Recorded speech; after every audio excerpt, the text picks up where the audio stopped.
would love to see more Black representation in every sphere. They think Black people are aggressive. You can't stop how people think about you, because when it comes to other races and they do things that are maybe not socially acceptable, people don't point the whole of their race on that one person. People understand.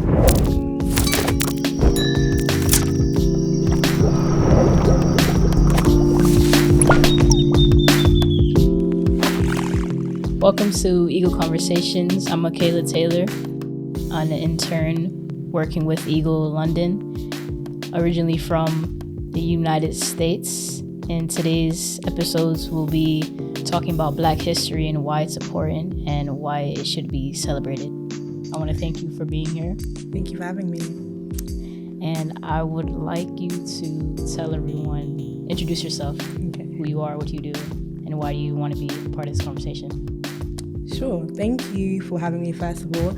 My name is Jolene, and I do a variety of different things, but just to shortlist a few of the things that I do. I'm a content creator. I'm also an academic. I have a background in law and legal issues and development, but I'm really passionate about Africa, about the diaspora, and how, we can move forward, as a people as one. So, yeah. Okay. Just to give you some information on my background. I was born and raised in Florida, United States. My father is a Jamaican and my mother is an American. So my cultural identity is a blend of both worlds. And yeah, I was raised with my paternal grandparents. So growing up, it was all Jamaican food, the music, and I fell in love from a very young age. So, and I just graduated from high school, so I'm not really, thank you. So I don't really have anything going on. I'm here in London visiting, enjoying my time, and yeah. So the first topic that I felt was most important to talk about was mental health. There's a stigma around mental health, and often Black people don't really take it seriously because, they see it in a negative way. But I feel like what a lot of people don't realize is most people struggle with it, even your favorite artist or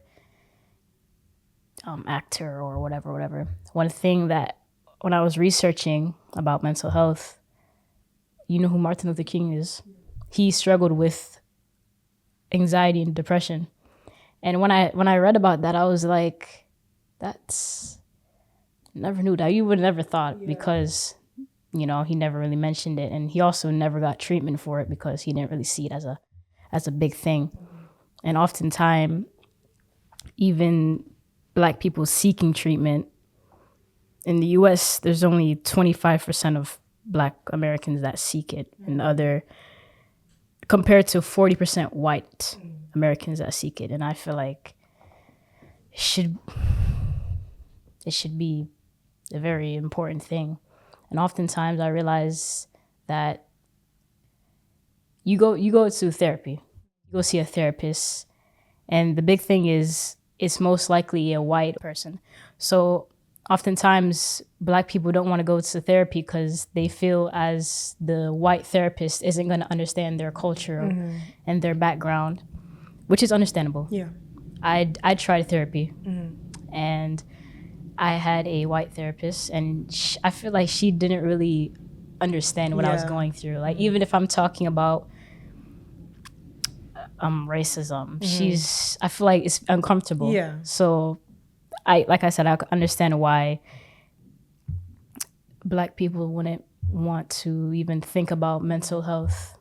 And one thing that I like I said, I did research, and one thing that I learned is trauma is the root of mental health. People that have had many traumatic experiences in their childhood builds up and then, causes them to think or act certain ways. And a lot of people don't know that it's also trauma. Yeah, it can be passed down through parents and even genetics. I found that very interesting. So I wanted to ask you, do you struggle with mental health, and how do you go about seeking treatment? Yeah. What are your outlets? Yeah. First, I would say thank you for like obviously going through all your stats and your research, and sharing a bit about your experience with going to therapists and your experience as a young Black woman in America. Yeah. For context, I'm from Ghana, but I was born in London, so I would say I'm British Ghanaian. So I have both identities, I guess. And yeah, I'm very strong in my cultural heritage. I've lived here, I've lived in Ghana as well. So I feel like I'm really connected to my roots or where I'm from. So just to put that out there, so when I'm speaking. But you were mentioning if I've had any experience with mental health, and just in terms of mental health for the Black community. So I would say, yeah, life is not always easy. People go through challenges, you go through situations that might, put a strain on you, that might make you a bit more anxious, it might make you a bit depressed at times. And, it's really important to understand that I always say this, that life is not linear. You go through rough patches, you go through smooth patches, but it's all about how do you figure a way out, and how do you use what's around you, if it's therapy, if it's different ways to really like come out of that. I went through a really rough patch and rough period of my life where I was dealing with mental health. And I would say obviously there were all these different options, and it's totally understandable as a young Black woman seeking help. How do you go about seeking effective help? Because as you said, you don't want to go to a therapist and you're talking about all these things and they just can't relate, because it'd be a bit of a mismatch, and you'd kind of feel even more frustrated already. It might have taken you so much mental capacity to actually say, look, I need help. And then you finally said, I need help, and the person that is helping you can't actually help you effectively. Even if they want to, they can't. They can't help you effectively. So I wouldn't know off the top of my head, places where they're all, not all Black therapists, but I know there are, therapists or, organizations that do help match you with the people that may have a similar cultural heritage than you do, to help that experience. So I know that's definitely out there. So if there's anybody watching and feels like they really need help from someone that looks like them, that has the same background, I know that help is out there. Unfortunately, I don't have the specifics, but I wanted to talk about maybe help that's not necessarily therapy, because let's be real, not everybody can afford therapy. Not everybody feels comfortable enough to go to therapy. So I think what helped me a lot when I was, going through hard times in my life was actually community.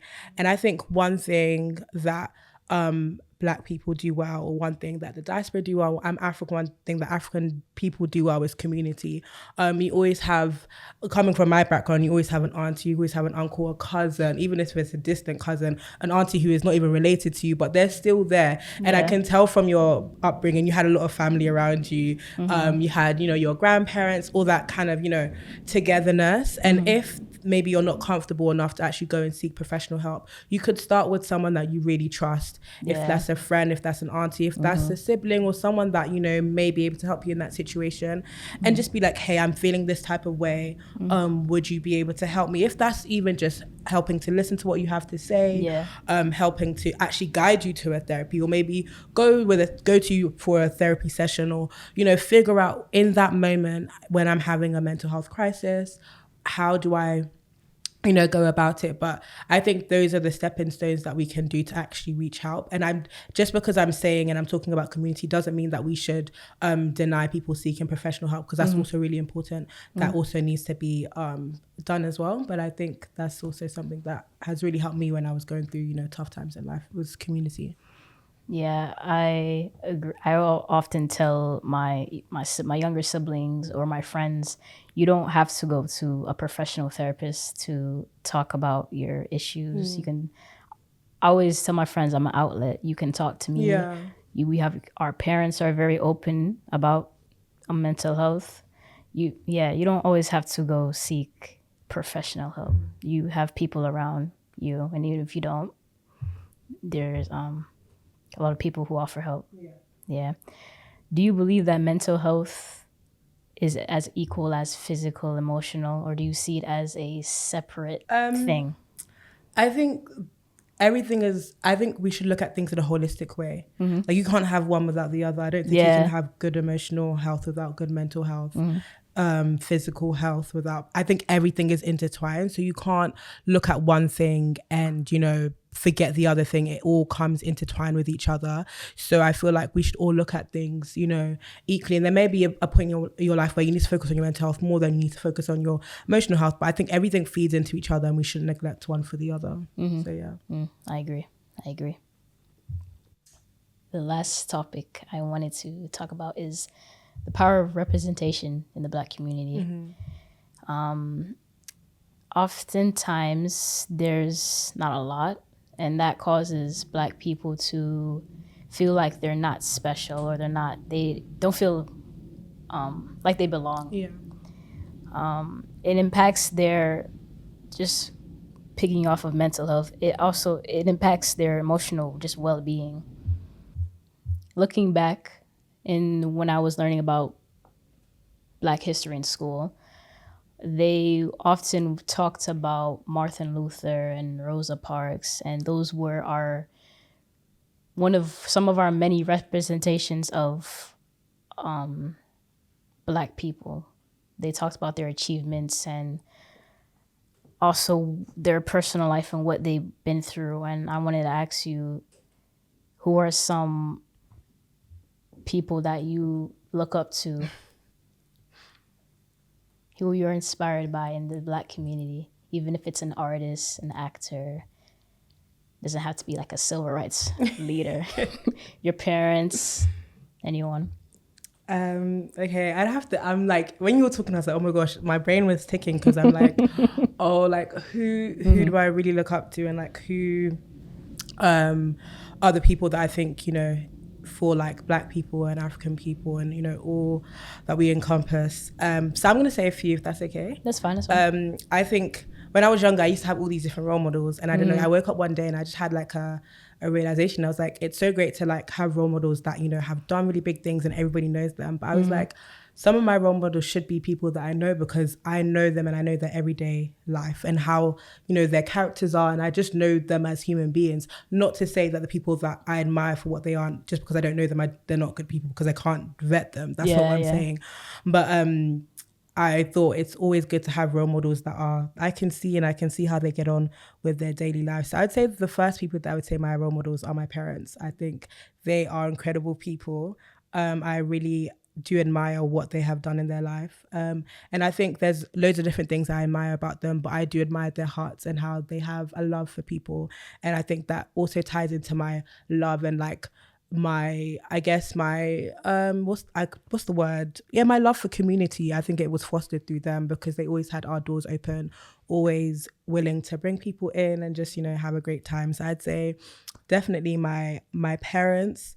I would say one more person that's in my life, I'd say my granddad. My granddad has done so much for our family and for our country, Ghana. So I see him as a role model. And then I say one of my big role models would be Kwame Nkrumah. He helped gain independence for Ghana. And I feel like he is, even after his death, such a role model for freedom, independence, justice, a lot of things that we stand for and we're still fighting for. So I say he is definitely one of my role models on like a wider stage. Okay. Wider stage.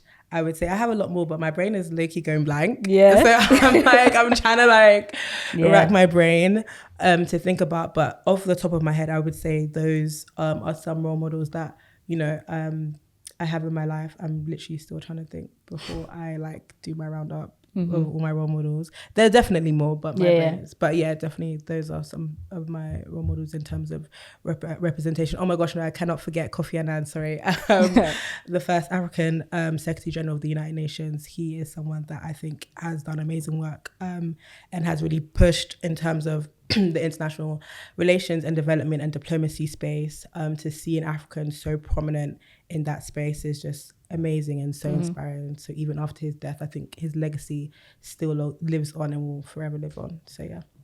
Okay. What's one area that in the Black community that you think deserves more representation?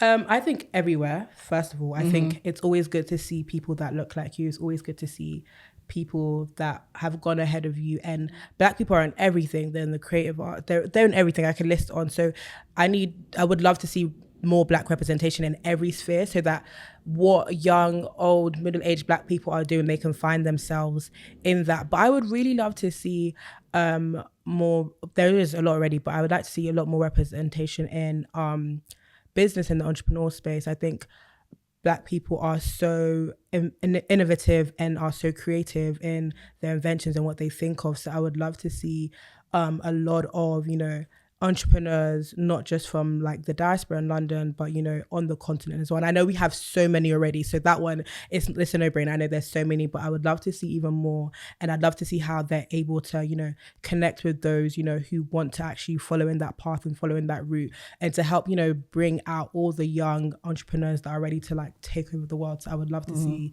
so many more entrepreneurs, business women and men, really coming in that space. So yeah, I agree. I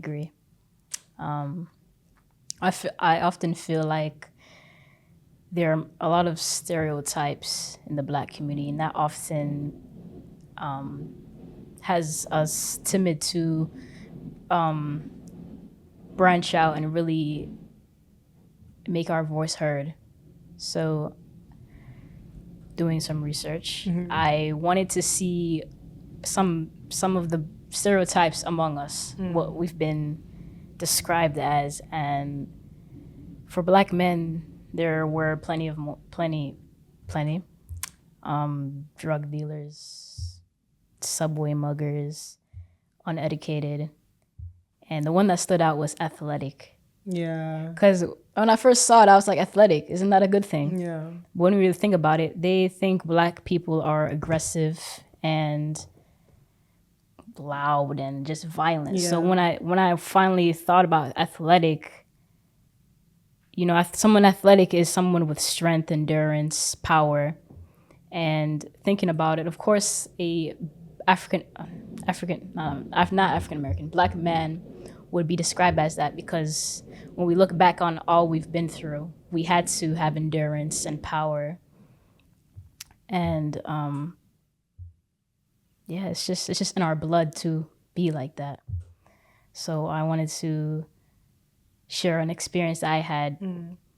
So I was in an English class. I moved, there's new school, English class, and moving into the class, we were in the middle of an essay. We had to write an essay. And it was a Caucasian teacher, and she was just doing her introduction saying, "Oh, my best writer is Philip. Philip is just an average Caucasian guy in the class." And there were about 5 other Black kids, including myself. And I was just thinking, Philip is your best writer, but you haven't seen me write. So once I finally wrote my paper and I submitted it, she returned it and said, "Oh, you use AI," and gave me a 0. Oh my gosh. She gave me a 0 and she accused me of using AI. So when I saw it come in, I was just like, number one, I didn't even finish the paper.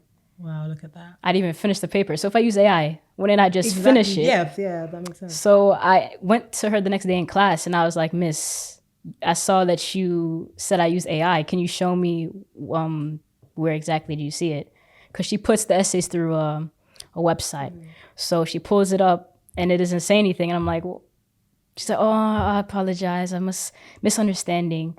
And ends up just giving me half credit because I didn't finish it. But that's ridiculous. Yeah. That's so ridiculous. It's crazy. It is crazy.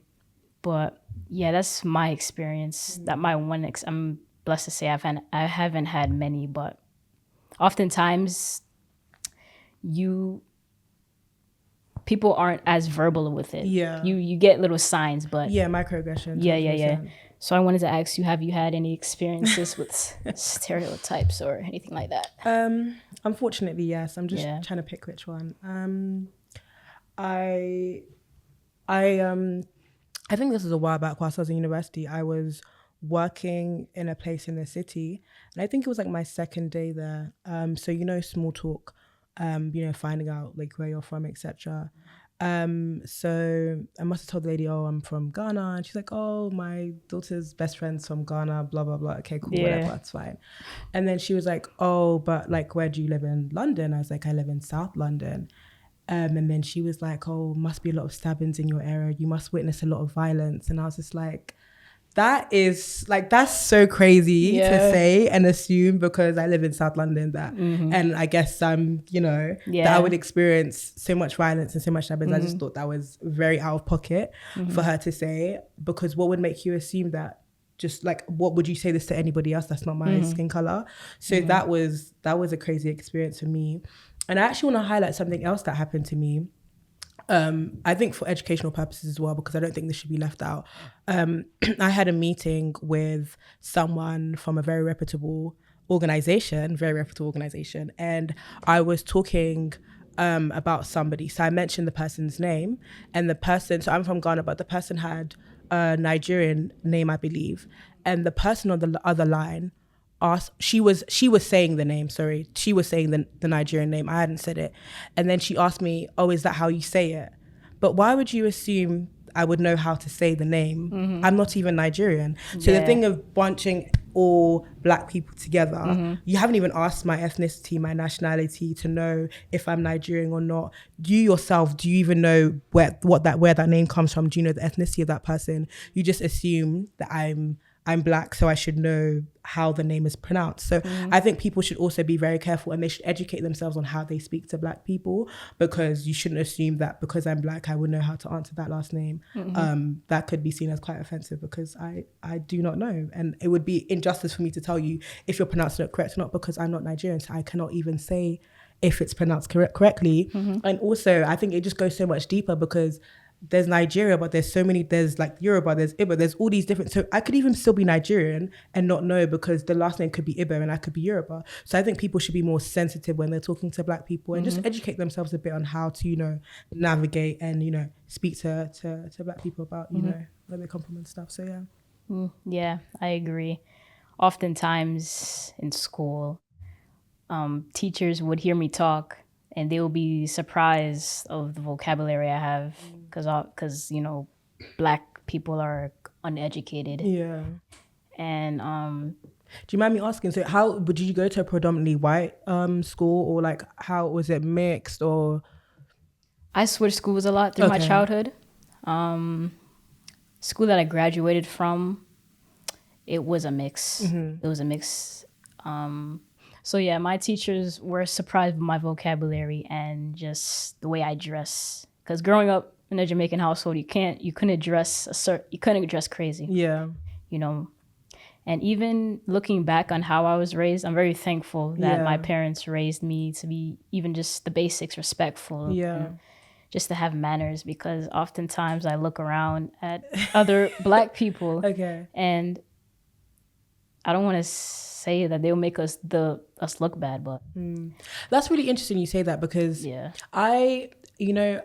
there's a thing that goes around sometimes when one Black person does something bad and they're like, you're letting the race down, blah blah blah. I don't know if this is controversial, but I low-key don't believe in that, because when it comes to other races and they do things that are maybe not socially acceptable, people don't point the whole of their race on that one person. People understand that they are working in their individuality, and because they are bad doesn't mean the rest of their race is bad. So I feel like that needs to also come to Black people, that if one Black person does something that's outrageous, it's because they individually are outrageous, not necessarily the whole race is outrageous. Because you see these things that one person does, oh, you're letting the race, that, oh, blah, blah, but it's like, we can't all determine if this one bad egg. It's just like everybody. There's people that unfortunately, are bad, are good. So I understand that rhetoric, but that's just sometimes also how I feel in terms of labeling and all that kind of stuff. So but it's unfortunate that not everyone thinks like that. Well, yeah, definitely. Not everyone thinks like that. So I'm a victim of, you're making us look bad. Yeah. But hearing that, I'm gonna try not to definitely have that view on things. 100%. So how can we flip stereotypes? You know what it is? You have to do the individual work. If you don't want to be a stereotype, you just make that to yourself. I think these labels were not created by us. If you have to, like, if you understand it that way, like, so society has created stereotypes, and it's for you not to fall into the trap of stereotypes, because, and as you said, growing up in your household, you will learn to respect and have manners and all that kind of stuff. So in your head, you may not necessarily even be thinking about stereotypes like that. For example, for me, when I was growing up, I knew education was really big and all these kind of things. So it wasn't even in my mind to be like, I'm going to do this, so I'm not going to fit into the stereotype, because that just wasn't the reality. The reality is, I get up, I know I have to be educated, be this, be that. So I'm not necessarily living my life to break stereotypes. I'm just living my life to be good and be great in my own individual lane. So I actually don't think about all the bad things society has said, because those are just labels that I refuse to take on, because it was never in like my destiny or my path to take on, if that makes sense. So and as for societal labels and stereotypes, they're always going to be there. I don't think we can come to a collective place where they all break off, because somebody can always raise something. Do you got what I mean? Yeah, I understand. So it's just down to the individual to be like, this is what I want for my life, and that's it. I think also, if people are falling into these stereotypes, I mean, you can't force anybody to change how they want to live. If they want to live like that, it's unfortunate. But as you yourself, an individual or individuals, should decide what they want for their life. Hopefully that's not within the stereotype that society has set for them, and just live that out. So that's why I think, Okay. Yeah. Last question. What advice would you give to anyone struggling with stereotype and racial biases? What advice would I give? Okay, I think each context is different. I think racism is bad, and it manifests itself differently in different places. But I think regardless of everything, I think you have to understand that your self-worth is not tied to anybody else's opinion of you. You can't stop how people think about you just because you are black. And I would like to say that you don't choose whether you come out white, black, whatever. You don't choose. That is your default position. So nobody should discriminate against you on something you cannot change. You physically cannot change it. So bear that in mind, one, that this is how you are and you're not going to change. Number two, as I said, you don't let anybody's opinions of you, society's opinions of you, ever get to you or get you down. Realize and decide what you want for yourself and stick to that goal. Because of your race or your skin, and people say you can't do this, you can't do that, nobody is to tell you what you can and can't do, especially where your future is concerned. If you have goals, if you have dreams, you should always chase that. Don't find validation in society will always tell you it's this today and it's that tomorrow. So find your validation in things outside of what society thinks. Be strong in yourself, and come on, we don't deal with that. we have to. So None of that. That's my advice. Okay. Yes, I agree with everything you said. Thank you for being here. Thank you for having me. To end off, I want to say, for the viewers, take everything you've heard us say and apply them to your daily life. Advocate for justice, support Black-owned businesses, and really just help support and amplify the marginalized voices in the Black community. Hope you guys enjoy this video. Be sure to like, comment, subscribe to the channel, and let's keep this conversation going. Thank you.